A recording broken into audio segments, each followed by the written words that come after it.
Hola, Once. Bueno, bos días a todos e a todas. Disculpade o retraso, porque xa se sabe, non? Na casa do Faleiro que quilo de pan. Tivemos problemas con todas as cuestións tecnolóxicas. Ben, no nome do Ateneo Atlántico queremos dar o agradecemento a Marcos Pereiras, que non está aquí, a Marian Núñez, que está, e que é a vosa profesora, e a Joaquín Pastoriza, tamén, todos do Departamento de Historia do IES, pola súa acollida e colaboración na organización deste acto.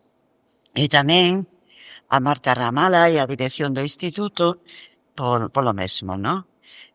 Personalmente, para min, estou moi contenta de estar aquí, a pesar de todos os inconvenientes, porque este foi o meu primeiro centro de traballo hai máis de 40 anos, o sea que ponlle dar clases aos seus pais. Bueno, para os que non coñezades o Ateneo Atlántico, sabede que é unha asociación cultural de Vigo que ten xa unha longa trayectoria e que é un espacio de debate e de participación cidadá que organiza moitos tipos de actividades diversas. Cine, presentación de libros, organización de conferencias, saídas pola cidade, obradoiros, en fin, cousas moi distintas, non? Sobre temas tamén variados. Historia, feminismo, ecoloxía, etcétera. Sobre todo, bueno, pues literatura e, nomeadamente, memoria histórica. Estáis convidados a chegarvos... Es que firmaste con presidencia, es que no te vale, estáis convidados. Esta palestra trata, como sabedes, das víctimas da Guerra Civil a dictadura na provincia de Pontevedra. Concretamente na represión franquista nos centros de concentración. Este é o terceiro acto dun ciclo de 6 conferencias en mesas redondas que comezou en xaneiro e rematará en xuño. 2 delas celebranse en institutos, esta que é a terceira e a próxima que será no Instituto do Castro, no mes de abril. O noso obxectivo é achegar a vos, a xente nova, que non tedes unha experiencia directa do que foi a dictadura, o coñecemento concreto e riguroso sobre uns feitos que hoxe están a ser falseados e aínda negados por parte dos actores políticos e pseudointelectuales coa intención de blanquear a imaxe do franquismo a través das redes sociais e os seus medios de difusión. De novo escoitamos que foron lemas do franquismo como os 40 anos de paz e o crecemento económico na época da dictadura, o cual nada desto foi certo. Consideramos unha obriga moral dar unha batalla pola verdade e defender da democracia pola que tanto loitaron e morreron. A dictadura franquista foi un réximen terrible que se estableceu despois da Guerra Civil. Despois da guerra non chegou a paz a este país. Alo menos non chegou a paz para os que foran derrotados ou aos que foran desafectos ao réximen totalitario, non? O medo foi a principal arma de control e o silencio sobre o que sucedía, a forma de defenderse. Moita xente, moitos de nós, aínda que vivimos baixo o réximen, ignorábamos moito do que sucedía, do que tiña pasado, incluso nas nosas propias familias. Teño un exemplo dun alumno meu que supo que mataran a seu bisavó e torturaran a súa bisaboa. Na clase de historia na súa familia non se falaba disto. O sistema, ademais, utilizou outros medios para someter reclamacións. A poboación que non estaba de acordo con eles, claro. Como a incautación de bens, de propiedades, a expulsión do traballo, moi importante no caso dos mestres e funcionarios, e, sobre todo, tamén un trato especialmente duro cas mulleres, que, entre outra, comprende o roubo dos fillos. Algúnas destas cuestións imos a tratar en outra charla, en a charla 5. Hoxe imos falar, como se dixen, dos 3 campos de concentración da provincia de Pontevedra. E para eso traemos a 2 persoas que son grandes coñecedores do tema, sobre as que darei uns poucos datos para que os coñezades. A miña dereita, Cristina Caramés Espano, profesora e traductora, e cofundadora do Instituto para o Desenvolvemento Educativo e Cultural. Ten publicados 17 libros sobre diversos temas, varios deles mestre e exalcalde da Guarda e presidente da Asociación pola Recuperación da Memoria Histórica do Campo de Concentración de Camposancos e a Fosa Común de Sestás, que teñen feito nesta asociación un traballo increíble de documentación e difusión sobre o sucedido na comarca da Guarda. A exposición que podedes visitar no centro aí no hall froito dese traballo colectivo onde Freitas xogou un papel moi importante. Agradecémoslle a ambos a súa generosidade e colaboración. Todos e todas temos moito que aprender deles. Ao final da charla, se queredes, podedes preguntarles o que queirades. Teñen a palabra.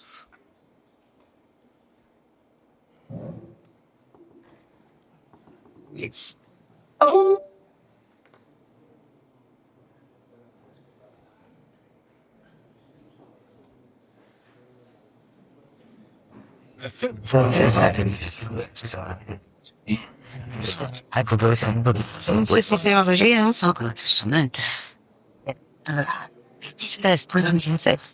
No quería quitar eso, ¿no? Porque viste eso. Sí, pero aquí no.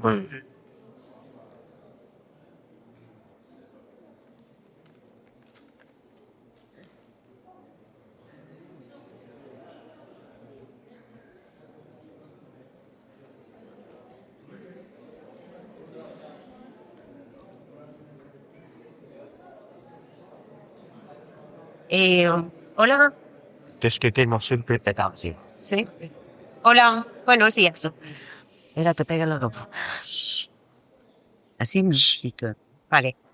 Bueno, en primeiro lugar, agradecer ao Ateneo que nos invitaran a participar neste proxecto, no acto.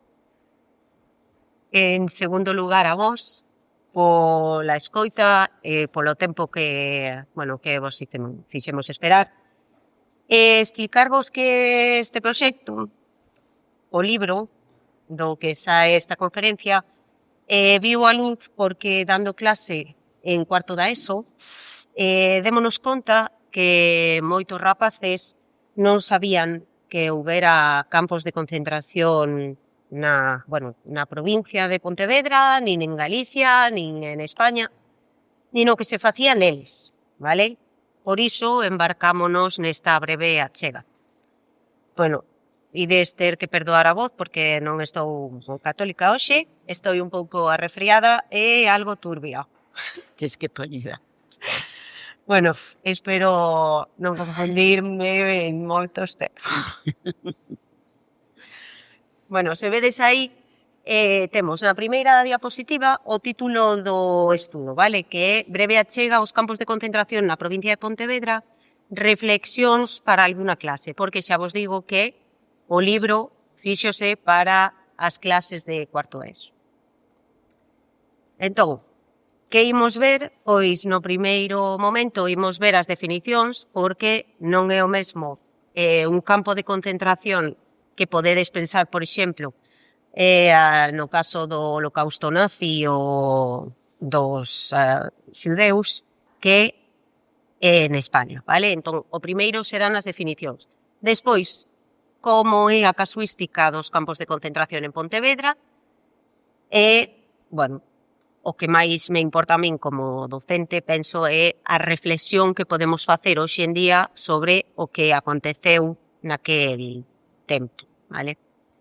Como xa vos digo, o primeiro é definir que entendemos por campo de concentración, quenes eran os presos políticos, os prisioneiros de guerra que estaban neles, quenes foron os verdugos, os que fixeron o mal nos campos de concentración, os intermediarios, quen co seu silencio tamén participou no mal, e testemunhas e papéis, vale, que atopamos na investigación, na procura de documentos.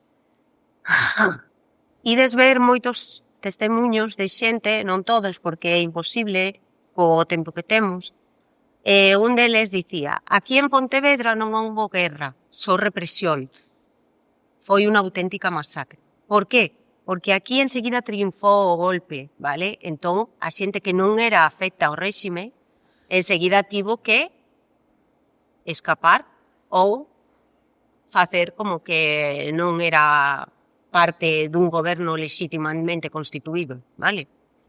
Entón, bueno, non sei se o vedes ben aí, pero as diferenzas entre os campos de concentración e outros eufemismos que escoitamos moitas veces, como campos de traballo, colonias ou cárceres, vale? Son, entre outras, pois que estes lugares existían antes da súa designación como campos de concentración. Tiñan, todos eles, un sistema concentracionario, vale? De amoreamento de seres humanos, moitos deles vellos. Se lles mandaba ali, pois moitas veces a que morreran de enfermedades, fame, piollos, vale? Nestes campos, por exemplo, se lles dividía por letras. No campo de San Simón tiñan 4 letras, vale? Eran A para os afectos á República, B para os dudosos, os que non se sabía se pertencían ou non, C para os responsables políticos, moita xente que había sido legitimamente elixida para o goberno, foi depurada, quitada, como dicía Rosa, dos seus cargos públicos para os que a xente os elixiu, moitos funcionarios, médicos, mestres, foron sacados dos seus traballos, e unha D, la letra D era para os criminais. É dicir, que neste campo de concentración estaban mesturados xente que o mellor matara a alguén con un alcalde ou un médico que o único delito que cometera fora exercer o seu traballo dende unha ideoloxía diferente a dos golpistas. Tamén outra característica é a denominación como tal de campo de concentración, nalgún dos casos, vale? Imos ver despois os selos dos campos. Unha das finalidades destes campos de concentración, unha das máis importantes, quizá, era o adoutrinamento dos prisioneiros nos principios do movemento. Que era o adoutrinamento? Pois que a xente tiña que rezar, cantar o caransol, confesarse, e tiñan un sistema escravista. A xente que estaba nestes campos tiña que realizar traballos forzosos. Vale, aquí, se vedes, temos exemplos dos selos dos campos. Para aqueles que din, no, é que non eran campos de concentración. Bueno, o mesmo réxime da ditadura ten aquí campo de concentración Campos Ancos, da Guardia. Campo de concentración Santa María de Olla. Aquí. Seguinte. Campo de concentración Lavacolla. Campo de concentración Betanzos. Vale?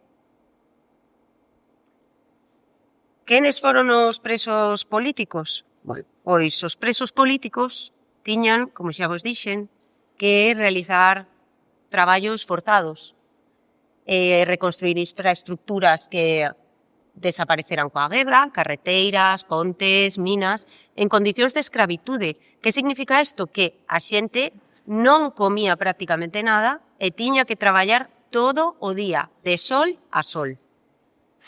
Descalzos, con ferramentas rudimentarias. Atopábanse nestes centros os presos saturados. Non había espazo, vale? E as condicións eran amoreamento, fame extrema, frío e falta de hixiene. Imaginadevos Galicia nun campo como estes, vale? No inverno, con chuvia, sen roupa, sen comer, super. Os seus bens, todos os bens que tiñan a xente a que meteron aquí eran confiscados. É dicir, se tiñades casas ou propiedades ou diñeiro nas contas do banco, desaparecía. Hai un despido masivo destes presos políticos antes de meterlos aquí, vale? Funcionarios que non se adheriron aos golpistas foron metidos nos campos de concentración. O medo converte a denuncia de veciños ou familiares, vale, nun acto de compromiso coa dictadura. É dicir, a xente denunciaba ao mellor os veciños moitas veces por medo a ser o seguinte. Coas presas políticas, se cabe, foi peor. En todas as guerras, en todos os conflitos armados, hai unha represión específica contra a muller. Neste caso non ia ser menos, vale? Os puntos clave da represión específica contra a muller son castigos sexistas, como rapar o pelo das mulleres, facíanlles inxerir aceite de rícino e humillacións públicas como os paseos. Non sei se sabedes o que é o aceite de rícino. O aceite de rícino é un aceite que é laxante, é dicir, dancho para que te cagues encima. Despois de inxerilo, facíanas pasear polas rúas. Obligábanlles a unha violencia extrema. Violábanas e tatuábanas na pel ou no pelo. Úñanlles moitas veces UHP na cabeza, na frente, na pel. As siglas UHP eran unhas siglas que significaba Unidos Hermanos Proletarios e tatuábanas con esas siglas xunto con cruces gamadas ou co xugo e as frechas para humillalas. Tamén tiñan, coas mulleres principalmente, un control moral. Os mandamentos da muller cristiá implicaban unhas restriccións nas vestimentas, no ocio, no comportamento. Despois ides ver os mandamentos da muller cristiá que tiña un cura para coas mulleres, para que vexades que moitas veces o mellor a xente di que os musulmáns son restrictivos coa muller, ides ver o que pasaba aquí hai 50 anos. Estos son os exemplos da botella de aceite de rícino e el saumil rapada. Ben, aquí temos algúns exemplos dos mandamentos da muller española. Por exemplo, a muller española e cristiá non concorrerá a espectáculos que teñan a menor tacha moral. É dicir, que se alguén dicía que aquel espectáculo non era adecuado, ti non podías ir. A muller española e cristiá non frecuentará os cafés en lugares públicos de recreo. Non podíamos ir ao bar. A muller española e cristiá non admitirá a compañía de ningún home con quen non a unha un parentesco moi próximo e xamais se permitirá pasear do brazo dun home.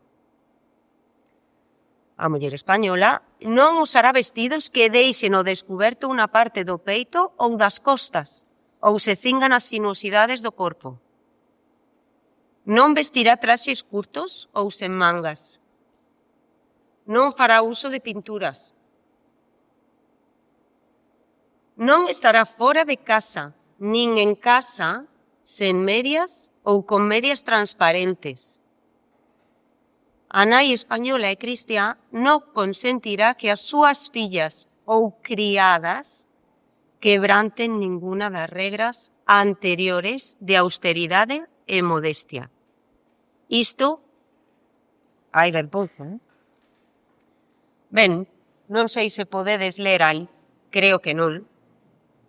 Estos son algúns dos exemplos que atopamos, algúns porque moitas non denunciaban, das violacións e rapas que elles fixeron ás mulleres. Elsa Humil, rapada xunto a Elena, Lidia, Esther, Clara e Josefa Ares. Asunción, violada por un grupo de falanxistas na súa casa diante das súas fillas. Juana Otero pediu ser fotografiada para que a historia non esquecera o que lles fixeron. Manuela Abal, rapada, sacada de casa a plena luz do día, paseárona polo mosteiro atada cunha corda. Encarna Silva, usou pinzas para suxeitar sobre a súa cabeza a trenza que os fascistas lle cortaran. Tamén lle deron aceite de ricino. Encarnación Rodríguez, rapada, deixana cega. Violárona toda a cuadrilla de falanxistas, incluído o cura da parroquia e o seu propio xenro. Elena Ferreiro, rapada xunto a súa nai. Tiveron que pechar o negocio. Hai máis, pero, en fin. Quenes foron os verdugos, os que fixeron isto? Pois moitas veces pensamos que os verdugos eran mentes perturbadas, con delirios de omnipotencia, que facían o mal. Pero nada disto foi así. Eran homes normais, ninguén extraordinario. Non destacaban por nada en especial, aínda que formaran parte dunha feroz maquinaria que fixo o que se lles ordenou: aniquilar seres humanos. Facían o seu traballo coa cotidianidade coa que vos ides a clase ou vosos pais traballan. As sacas, os asesinatos, as rapas, as violacións eran un traballo rutinario e burocrático. Esta xente eran criminais modernos, burócratas, conformistas e radicais en ideoloxías. O extraordinario, chicos, non son as características desta xente, senón que podan darse moitos casos iguais.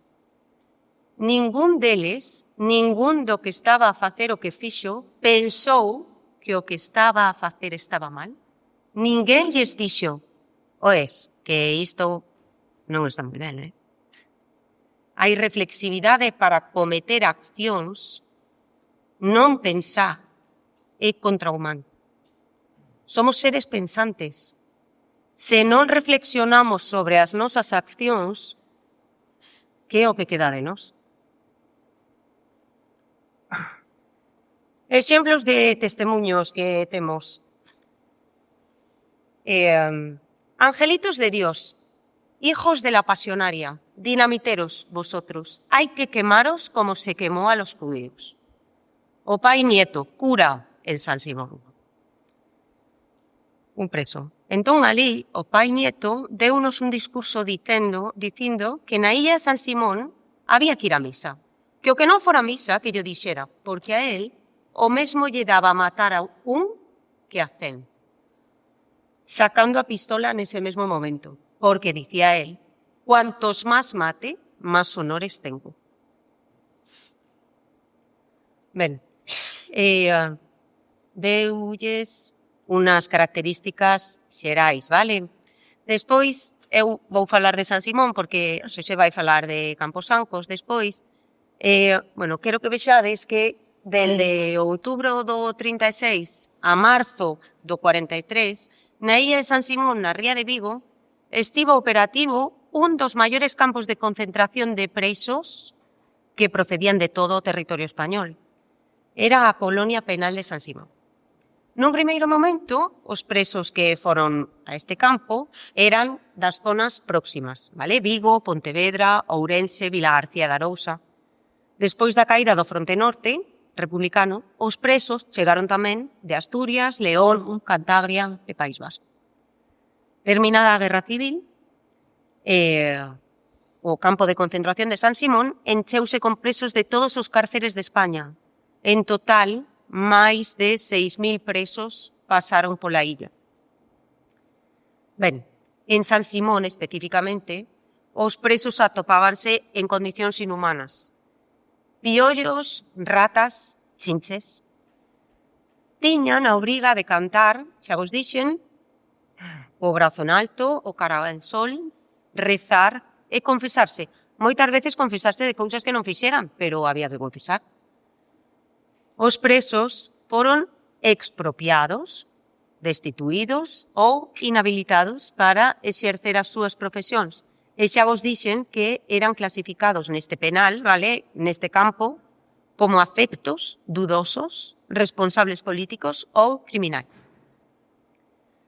Na illa eran frecuentes as sacas. Sacaban a xente pola noite para fusilala, vale? Tamén eran frecuentes as mortes por enfermidade. Calcúlase que foron centos os presos políticos mortos. San Simón foi considerado un dos campos de concentración máis temibles do franquismo. O mal, neste campo, campou as súas anchas personificado en 3 estamentos que supostamente protexen as persoas. Os militares, a Igrexa e o médico. Había sometementos ideolóxicos, políticos, sociais e reasignacións religiosas. Os militares estaban personificados no corpo de Fernando Lago Bua. Como representante da Igrexa, tiñamos o Pai Nieto na illa de San Simón e, como médico, tiñamos a Víctor Lys Quivén. Estas 3 persoas que debían protexer a xente non o fixeron. Víctor Lys Quivén era médico en Pontevedra e converteuse no xefe da Garda Cívica de Pontevedra no ano 36 e participou activamente na práctica do paseo antes de se alistar como médico na fronte. Aquí tedes exemplos de testemunhos. Os 2 primeiros anos foron moi duros porque meu pai dicía que todas as noites sacaban xente a pasear. A pasear era a non volver. Non sabían se pola mañá estarían expertos porque todas as noites viñan sacar a xente. Dormían amoreados nos pabillóns. Non se podían mover. Con moita sarna, con moitos piollos. E pasaron fame, pero sobre todo medo. Outro testemunho di: a señora del díxolle ao seu marido que a súa vida estaba nas mans do director da prisión, un militar, o señor Boa, ante as declaracións da súa señora que eran que se entregase o director para facer o amor con este, o seu marido morría. O seu marido contestoulle que de ninguna maneira fixese tal cousa e que cando chegase a Pontevedra fose a visitar os marqueses de Riestra para explicarlles o que acababa de pasar na correspondente visita. Ben, por que se deu todo isto? Bueno, porque os golpistas construíron ao inimigo. O concepto clave é transformar ao outro nun criminal. Como o facemos? Primeiro de todo, temos que etiquetalo. O réxime definía que era correcto e que era incorrecto, convertindo o disidente nun marxinal. Despois, deshumanizamos ao outro. Pasaron de ser vítimas a ser nomeados como delincuentes ou inimigos para xustificar a represión sobre eles. Despois se extendían a culpa, non só para eles, senón ás súas familias. Non só se castigaba ao individuo, senón que se sinalaba familias enteiras como sospeitosas. Moitas mulleres, de feito, foron encarceradas por ser mulleres, fillas, nais de presos políticos.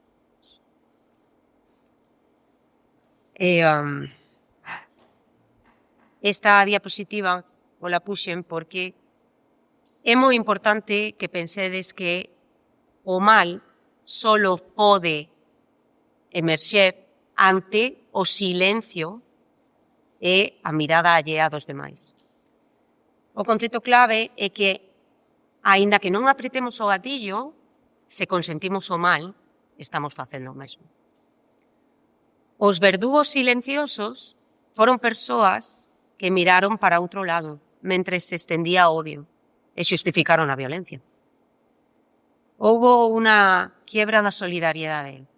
O medo rompeu os lazos máis básicos, especialmente nas aldeas pequenas, ou vilas onde todos se coñecían.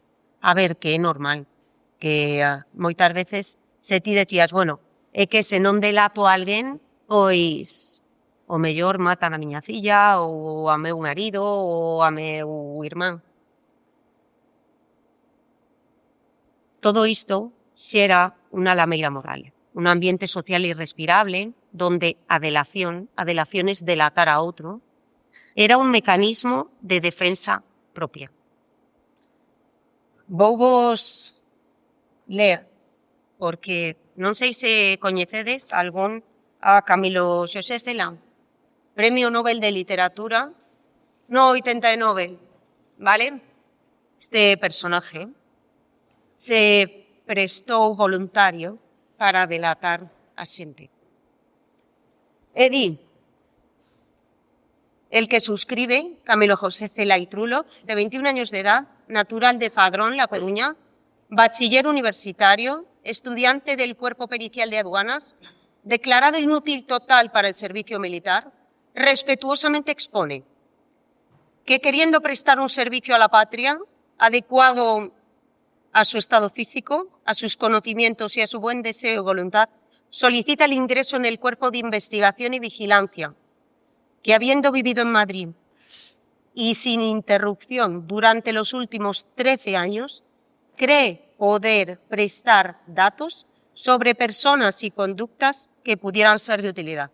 Si este señor, que foi Premio Nobel de Literatura, fixo isto, en fin. Reflexións, chicos.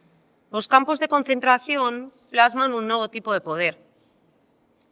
Un poder que ten como obxectivo transformar a unha pluralidade de pensamentos nun solo tipo de home, un home ou muller controlable nas súas accións e reaccións que non cuestionen, que non se enfrente ao poder establecido. Tiñan como finalidade a implantación do terror e a aniquilación da pluralidade humana, que é o que nos caracteriza. As propias leis que se redactaron eran a expresión e o vehículo do terror para os diferentes. Cada prisioneiro era un número e deixou de ser individuo unha historia tras de sí. Os prisioneiros eran tratados como se non existiran. Ben, quero finalizar a miña exposición unha frase de Albert Camus que di que hai sempre un momento na historia no que quen se atreve a dicir que 2 e 2 son 4 está condenado a morte. E a cuestión non é saber cual é o castigo ou a recompensa que agarda a ese razoamento. A cuestión é saber se 2 e 2 son ou non son 4. Bueno, moitas grazas a todos.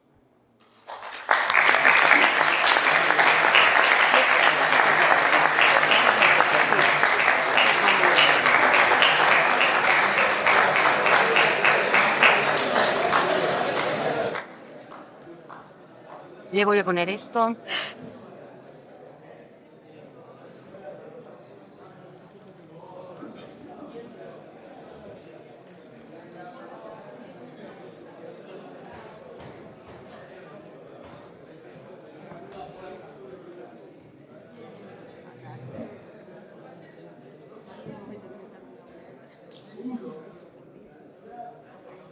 Buenos días.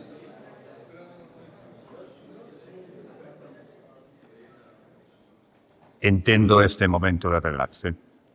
Eu tamén estiven aí, estive moitos anos aquí deste outro lado, e entendo que haxe un momento de certo relax, de certo estar e falar un chisco cos amigos, este falar. Primeiro, xa o dixo que me precedeu no uso da palabra, agradecerle ao Ateneo que contara con nós para este acto, para esta charla. En segundo lugar, o mesmo agradecemento para o Politécnico, para este instituto, e, sobremaneira, o agradecemento para vos por estar aquí. A min este instituto traime recordos. E traime recordos porque, cando un tiña vosa idade, andaba por aquí por Vigo, sendo un rapaz da aldea, sendo un rapaz de Camposancos, de onde estaba o campo de concentración. Eu estudiaba aquilo que se chamaba entón o bacharelato superior do Instituto Santairés, porque o Politécnico non podían decir que non existía. E residía no que se coñece como Barrio do Cura, hoxe desaparecido, nunha residencia dos franciscanos, e normalmente facía o recorrido por Pimargal, que daquela non se chamaba Pimargal, e por lo que Nora, para chegar así a Santa Irene, pero por as tardes, sobre todo, cando tiña máis tempo, porque había clases de mañán e de tarde todos os días, pois pasaba por aquí cerca, e recordo pois a columnata esa de peritos en todo, os enxeñeiros técnicos industriais, e a Escola de Comercio. E anos despois, meu fillo, que xa empeza a peinar canas, estudiou aquí, no Politécnico, porque fixo bacharelato de artes. E digo que iso traime vos recordos porque recordo as presentacións de principio de curso que está sentado onde estades vos sentados vos indios. E quixera engadir unha cousa. Os que peinamos canas temos unha certa tendencia a decir: oye, estes rapazas, como non saben isto, como non coñecen isto. Eu digo, porque ninguén está obrigado a coñecelo, a saberlo todo a determinadas idades. Eu, que teño 8 anos, tampouco sei todo, tampouco coñezo todo. E seguramente moitos de vos oíchedes falar de Mauthausen ou de Auschwitz, campos de concentración nazis moi famosos que aparecen nas reportaxes, e o mellor nunca ata agora oírades falar do campo de concentración en Camposancos. Eu, cando tiña vosa idade, tampouco. E vivía a 1 kilómetro do campo de concentración, porque a min, miña nai, xa non tiña paiva, cando eu era moi pequeno, nunca me contou que ali ao lado da miña casa había un campo de concentración. Por tanto, non vos sintades mal por non saber ata agora que había un campo de concentración ou moitos campos de concentración. Eu tampouco o sabía. O primeiro que vou poñer é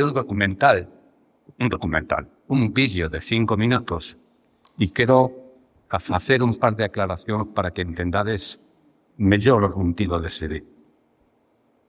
Primeiro, que vai situar o lugar no campo de concentración, pero diso non vou dicir nada porque é suficientemente explicativo.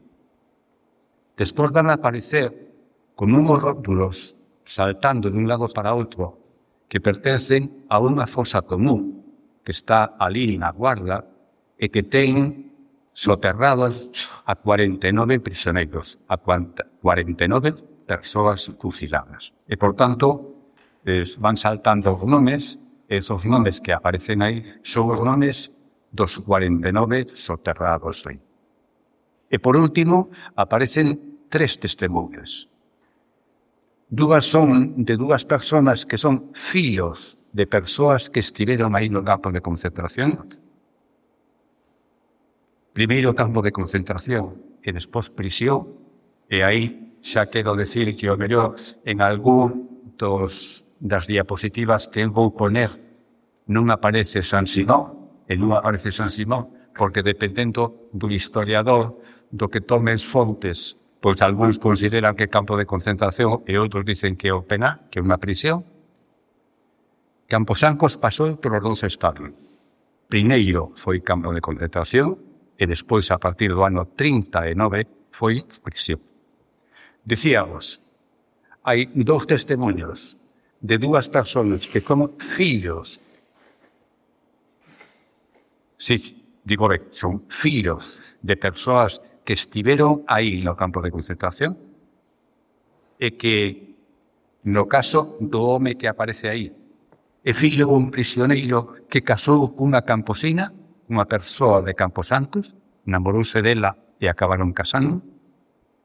E o testimonio máis sobrecolledor é o de unha señora que vive hoxe, que ten 99 anos,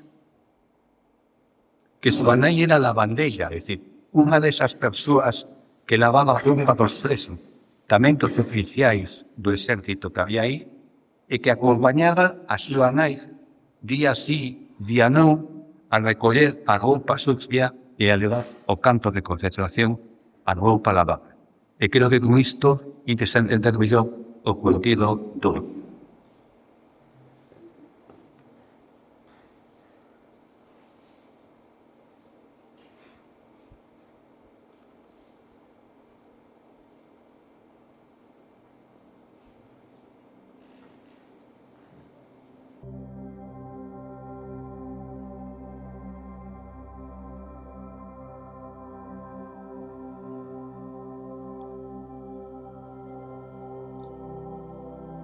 Barrio da Pasaxe, Camposancos, ao pé do esteiro do Miño. Aquí, a fins do século XIX, naceu un importante centro de estudios, o Colexio dos Xesuítas. Cando os xesuítas españois se trasladan a Vigo, veñen para a Pasaxe os xesuítas portugueses. Chamáronlle Instituto Nun Albres. Entre o ano 1937 e 1941, as instalacións compatibilizaban 2 usos ben distintos. A parte máis próxima, o río, continuou sendo centro de ensino, xa rexentado polos xesuítas españois. A parte superior, a que está arredor do patio central, foi primeiro campo de concentración e despois prisión.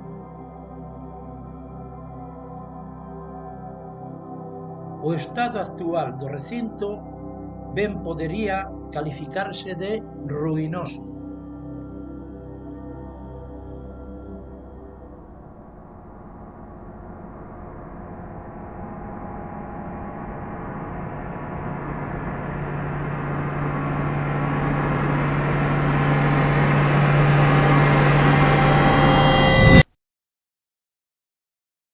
Meu pai foi preso en Bilbao, trouxeron a isla de San Simón, a Redondela, e despois trasladaron aquí ao Colegio de Camposancos, que egreceu de prisión.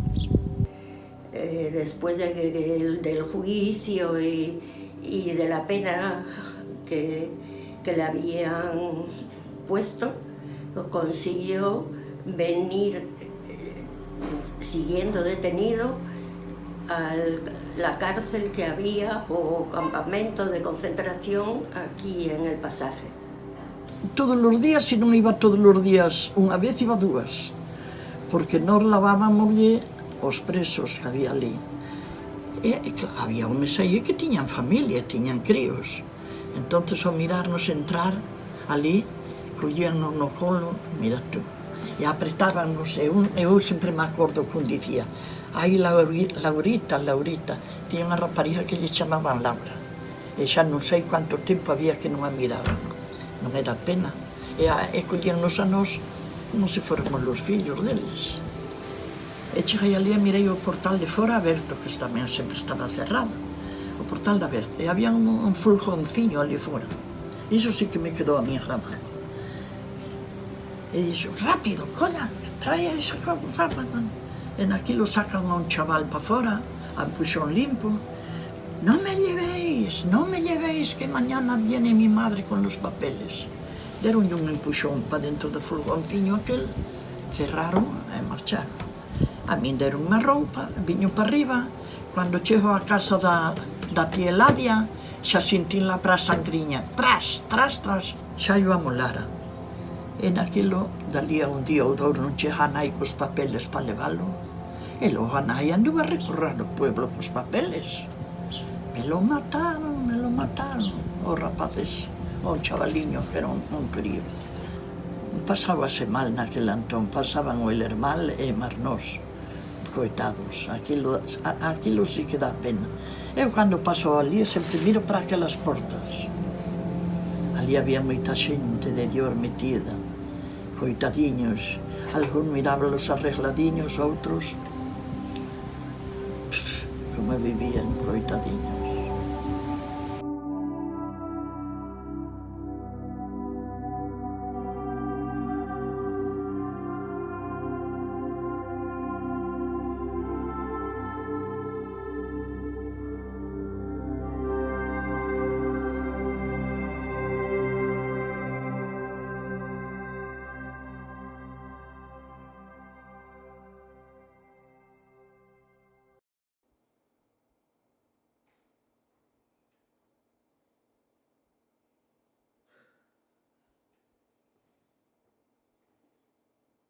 Bueno, primeiro, quixera empezar dicindo que toda información ou todo canto eu poida decir hoxe aquí en 20 minutos tédelo moito máis ampliado nesa exposición que tedes aí no hall de entrada do Instituto e tamén na nosa página web. Si tichades aí Campos Concentración Campos Santos, eu creo que como segunda opción xa sai a nosa página web e aí tedes toda a información sobre o campo de concentración de Campos Santos, porque non é a miña intención hoxe atibordados de datos, sino citar interés. Eu veño aquí para suscitar o interés e para que aqueles que teñades, que espero que sexades moito, a partir de agora vos interesedes por estes asuntos. Bueno, esa fotografía que tedes aí, que é a fotografía actual de como está o colexio dos jesuítas en Campos. Ese colexio de jesuítas foi convertido a partir do ano 17 nunha parte en campo de concentración.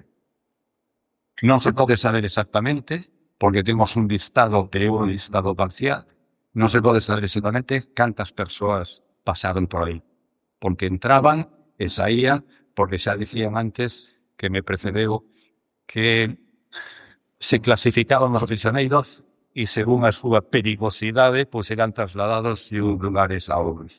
Pero tamén o meu compañeiro Luis, que é o máis estudioso deste campo, valora que puderon pasar entre 5.000 e 6.000 persoas ao longo da súa existencia.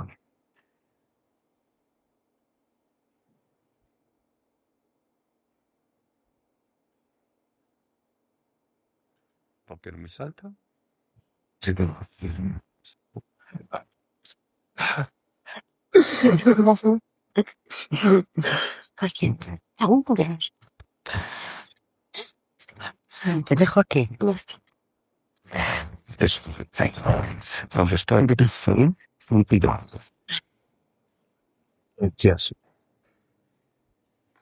Bueno, é un feito xa comentado anteriormente e, por tanto, vou a pasar prácticamente de puntillas, que si vedes aí nesta filmina, na parte central, o campo de concentración de Campos Santos. Si ponemos isto, é para decir que si as propias autoridades franquistas le chamaban campo de concentración, que somos nós para negar. E digo isto porque aínda hai xente que nesta época revisionista e negacionista di que non houbo campos de concentración. Bueno, pois en España hubo, e non son datas exactas, máis de 300 campos de concentración.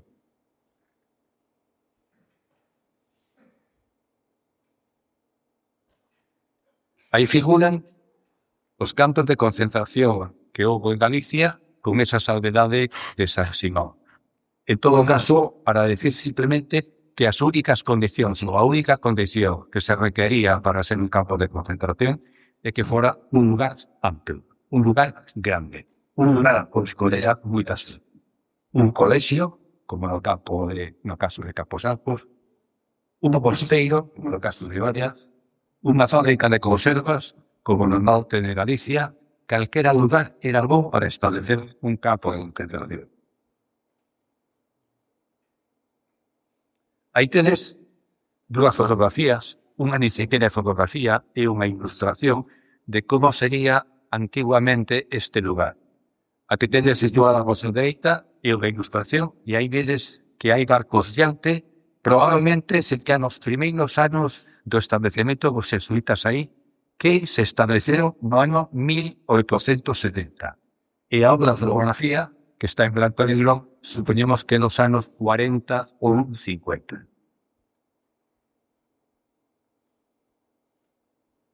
Isto se que empeza a ser importante. O campo de concentración, como se decía no vídeo que acabades de escoitar, hai momentos en que nel se dá ese dobruxo, bastante siniestro por outra parte. A parte que tedes coloreada en verde e colexio, está resentado por os jesuítas e aí hai alumnos estudiando, e a parte de atrás está coloreada en morado, esa é propiamente o campo de concentración. Digamos, a parte construída, porque alrededor del hai unha serie de patios que conforman todo o recinto do campo de concentración. Pero é importante significar isto, decíamos. Conxuga dúas finalidades ben distintas. Por un lado, o ensino, e por outro lado, ser campo de concentración.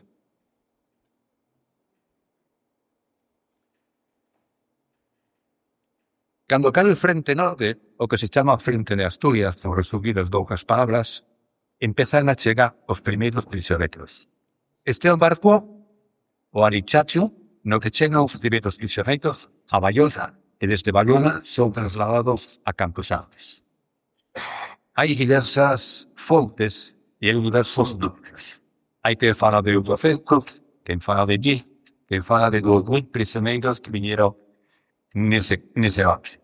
Parece un pouco exagerado o de 2000, entre outros casos porque tapón era un barco tan grande e por moi hacinado se viñera, parece un pouco exagerado. En todo caso, estamos no ano 37 e empezan a chegar ao campo de concentración de Camposancos os primeiros prisioneiros.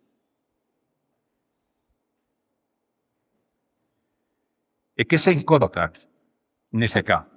Como son as súas condicións? Hai unha inspección de campos, hai un señor que ven a recorrer os lugares para dicir que condicións reúne o campo se apto ou non é apto.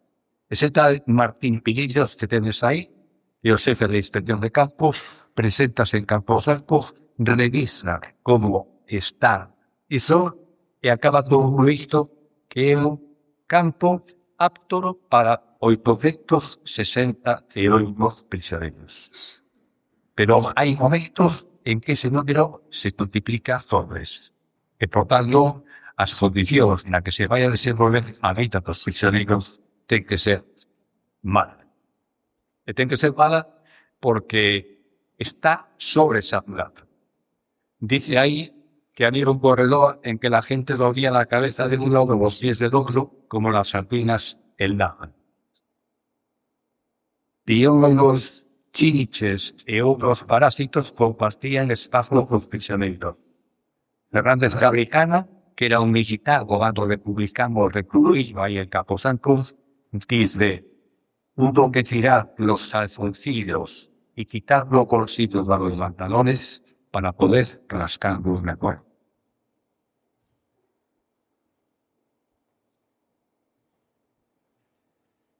Os días facíase moi longos, e para que se fixeran un pouco menos lucros, cos materiais do que disponía, que non eran tantos, facían os presos, os reclusos, facían cousas. Aí tenes un xoleiro e unha cruceira.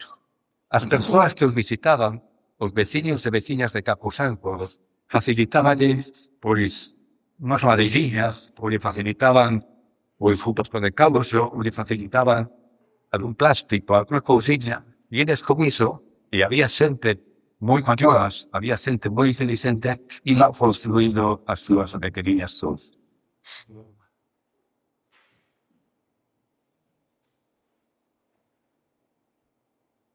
Estou perdido.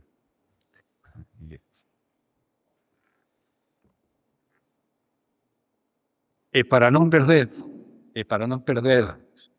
o sentido do tempo, e para saber cando vivíamos, aí tendes un grafiti. Respecto disto hai que decir que esa parte onde estábamos presos no colexio de jesuítas foi sometida a reformas fai 40 ou 50 anos, e por tanto desapareceron gran parte dos grafitis que había en esas paredes. Pero algún se conservaba, que non sei como estará hoxe en día, porque xa non se permite entrar dentro, pois está todo como moi desolado, como moi caído.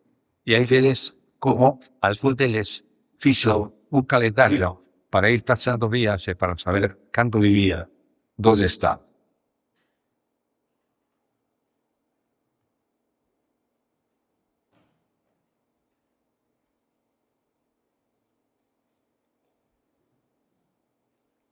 Hai algúns feitos luctuosos. Decíase antes que a vida era dura, había torturas psicolóxicas e físicas. Iso non vedes aí á esquerda é o que os presos coñecían como o Torreón das Torturas. Era un lugar onde eran interrogados e, evidentemente, onde eran moídos a luz. Aí nese Torreón prodúcese a primeira morte dun prisioneiro da que teñamos constancia no campo. Era un rapaz de 18 anos, asturiano, chamábase Cleovinio Muniz. Os presos disponían dunha escudela que era unha especie de unha cunquiña metálica que les servía un pouco para todos, para beber, para comer. E debía estar aí sendo interrogada e tiña sede. E como chovía, sacou a súa escudela e medio corpo por fora da ventana para coller un pouco de agua, para mitigar a súa sede. Un dos vixiantes, un dos militares que estaba aí en vixiancia, disparoulle 2 tiros.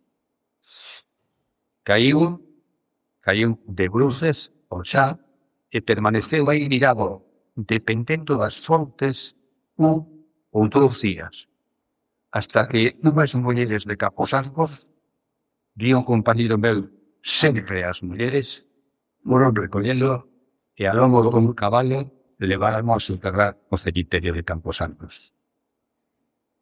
E fixeron, está soterrado aí, como vedes, o que vedes na parte de atrás é un monumentiño que lle pusemos a asociación fai apenas 2 anos, porque apenas tiña unha cruz moi sinxela, aí está soterrado Cleómenes. E os seus pais, cando se tiraron da súa morte e viñeron aquí, encargáronlle a unha persoa de Camposancos, que era un albañil, para que lle fixera, pois, como ese pequeniño rectángulo arredor, con 4 ladrillos, para que non se perdera a súa memoria. E a muller dese albanel encargouse durante toda a súa vida de poner flores. Por iso, en Camposancos se di, decía mi nai, seguirei dicindo eu, procurarei que digan unidos, nunca faltaron flores na fosa do Teso.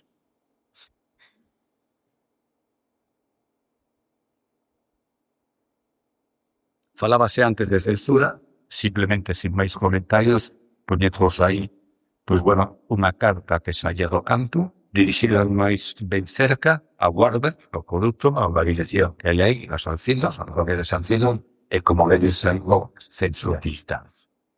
As únicas cartas que se salvaban da censura militar era cando unha lavandeira entre a súa roupa ou entre a roupa que levaba para lavar podía sacar unha carta que dixera según que cousas.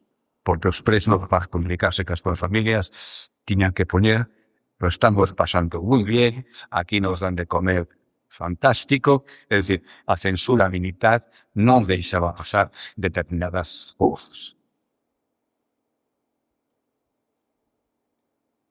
E aquí tendes algo que nos foi complicado atopar para o campo de conservación de Camposancos e que un rapaz da vosa idade fai apenas un ano, ni sequera fai un ano, interesado por estas cuestións, e dado que o seu bisavó pasara por campo de concentración e ganara algún documento, pois nos facilitou esos dous escritos que tedes aí.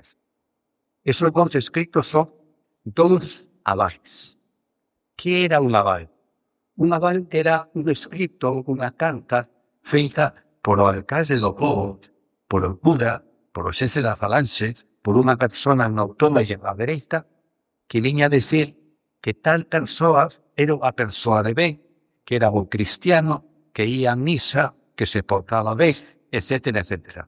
E ese aval seguramente é o papeliño de que falaba esa muller que chegou a Camposancos con ese papeliño para levar a seu fillo, seguramente porque había un bo informe do cura, do alcalde ou do xefe da falanxe, e que chegou tarde con ese informe porque o seu fillo xa o había fusilado.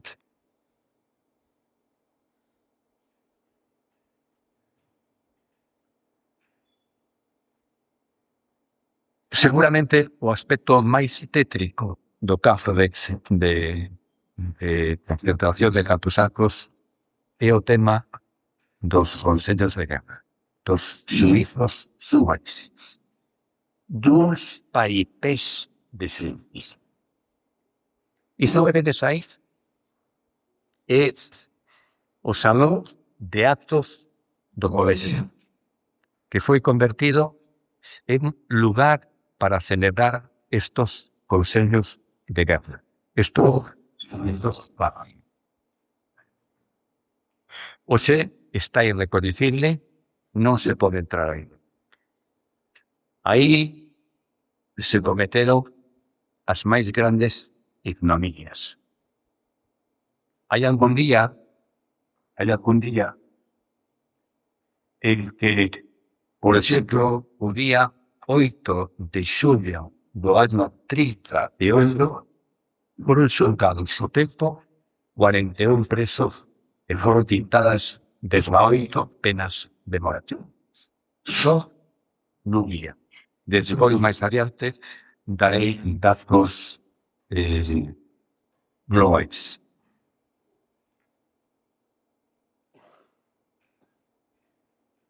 E a dereita, está fechada en Tarragona porque é un prisioneiro que estuvo aquí e despois foi trasladado a Cataluña. E unha carta de cuando unha persona se dice no argó carcelario daquele entón que está en capilla, que vai a ser axusticiada ao cabo de poucas horas, ao cabo de poucos días. Diríxese a súa muller e di moi inolvidable esposa, hijos, padre, hermanos y cuñados, deseándose una buena salud para muchos años. Os escribo esta para ser la última de mi vida, pues ya ha llegado el día para definir mi vida. Pues sí, ha llegado el día para definir mi vida. Sabéis que hoy, día 15 de noviembre, cuando escribo esta, ya estoy en capilla para sacarme al día siguiente por la mañana. Es decir, que el día siguiente día.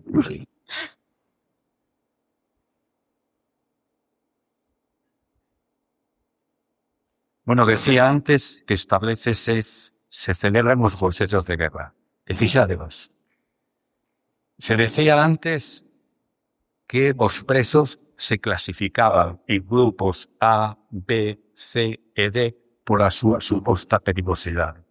Estar en determinados grupos era algo así como estar xa perto da pena de morte. Bueno, pois, era tal o número de presos que podían ser condenados a penas de prisión altas ou a penas incluso capitais, penas de morte, que a Camposancos trasládase o Tribunal Tribunal Militar número 1 de Xixón, porque a maior parte dos presos eran asturianos. Ben ese tribunal, estivo aquí 4 meses e dictou 195 penas de morte. Conmutáronse, es decir, cambiáronse 40 e 155 persoas foron fusiladas.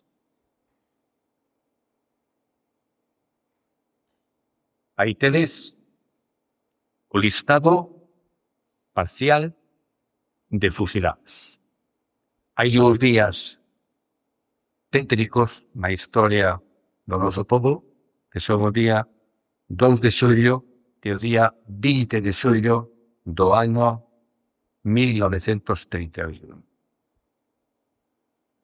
Nunha atacada foron fusilados o día 2 de xullo 31 persoas e o día 20 18.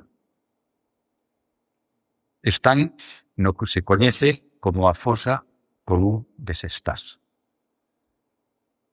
E debía haber un pouco de dignidade entre a autoridade militar que dirixía o campo de concentración, digo, un chisco de humanidade, e máis o alcalde entón da Guarda, o alcalde franquista da Guarda, porque encargaros a unha persoa, a un carpinteiro da localidade, que fixera o que se chama as caixas de cobre.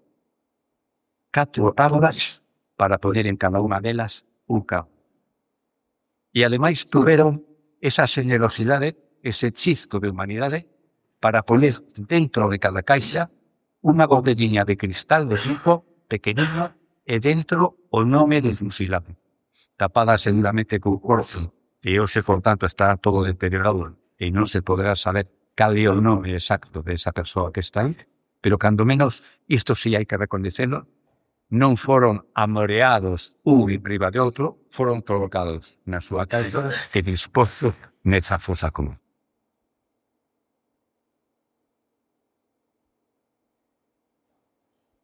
E aí tendes un home que é o artífice principal ou el xunto co seu cuñado da dignificación da fosa común, porque o segundo apartado, digamos, que sempre na asociación queremos destacar, e seguramente o principal, é que na Guarda, en Camposantos, habería todo tipo de persoas.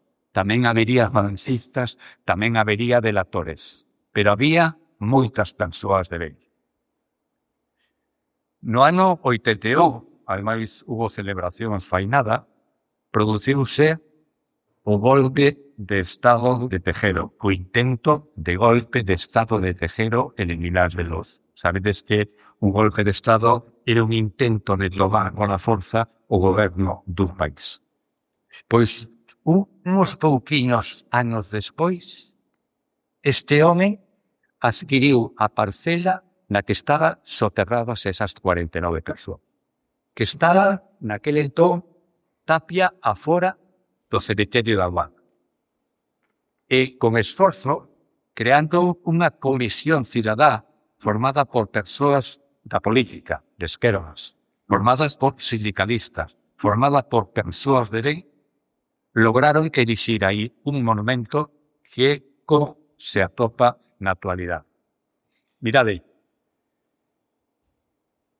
esas persoas que vedes aí son descendentes dos asturianos, fundamentalmente asturianos, que foron fusilados aí, e que viñeron a inauguración. E aínda que non hai ningún documento escrito, sí que dixeron, para que se entendera perfectamente de viva voz, que dado que habían eliminado xuntos, dado que habían penado xuntos, dado que habían sido fusilados xuntos, que permaneceran aí xuntos. Na Guarda é o caso paradigmático que ninguén pediu a exhumación. É dicir, que ninguén pediu que se desenterren os cadáveres da xente que está aí enterrado.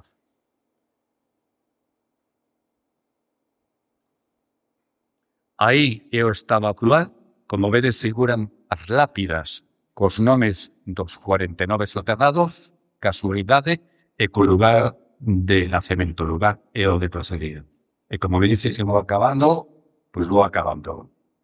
Sempre as mulleres, decía antes, pois aí están algunhas das mulleres representativas deste período e que fixeron moito por facerlle a vida un chisco máis boada aos prisioneiros.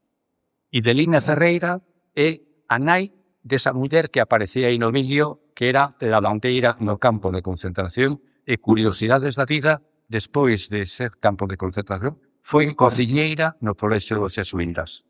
A dereita está Avelina Vázquez, que é a nai dese outro rapaz, señor que aparecía aí, que decía que seu pai era de Bilbao. Bueno, pois o pai de Bilbao, Avelina Vázquez era ca cocina, casaron e tiveron 5 fillos. E estas dúas persoas que vos ensino por mostro ahora son dúas persoas que sufrieron represión porque os seus homes foron axusticiados. Laura González e Rosa Lagos, que sabedes aí con que prole quedou despois de que asesinara o seu marido, foron dúas persoas que o pasaron mal porque quedaron marcadas no pobo e non terían feito nada mal. Eran simplemente as mulleres de dous axusticiados. Bueno, decir axusticiados é moito decir. Axusticiados é cando hai justicia por medio e aquí non era o caso.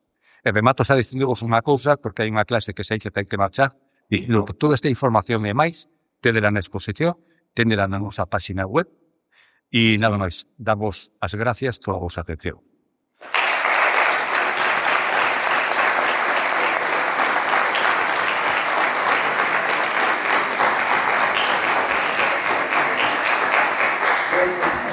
Gracias. Muy bien.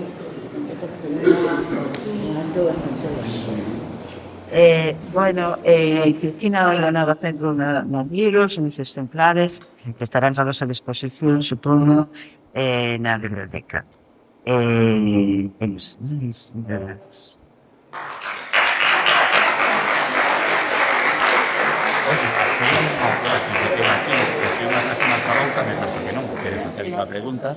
Ah, sí, pide. Porque hasta que nos vete todo.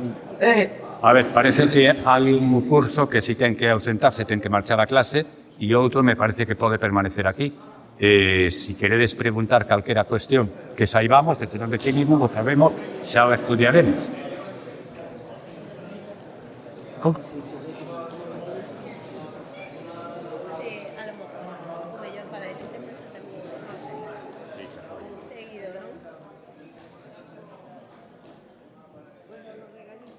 Bueno, pues si no hay ninguna pregunta, gracias por vuestra atención y nos vemos.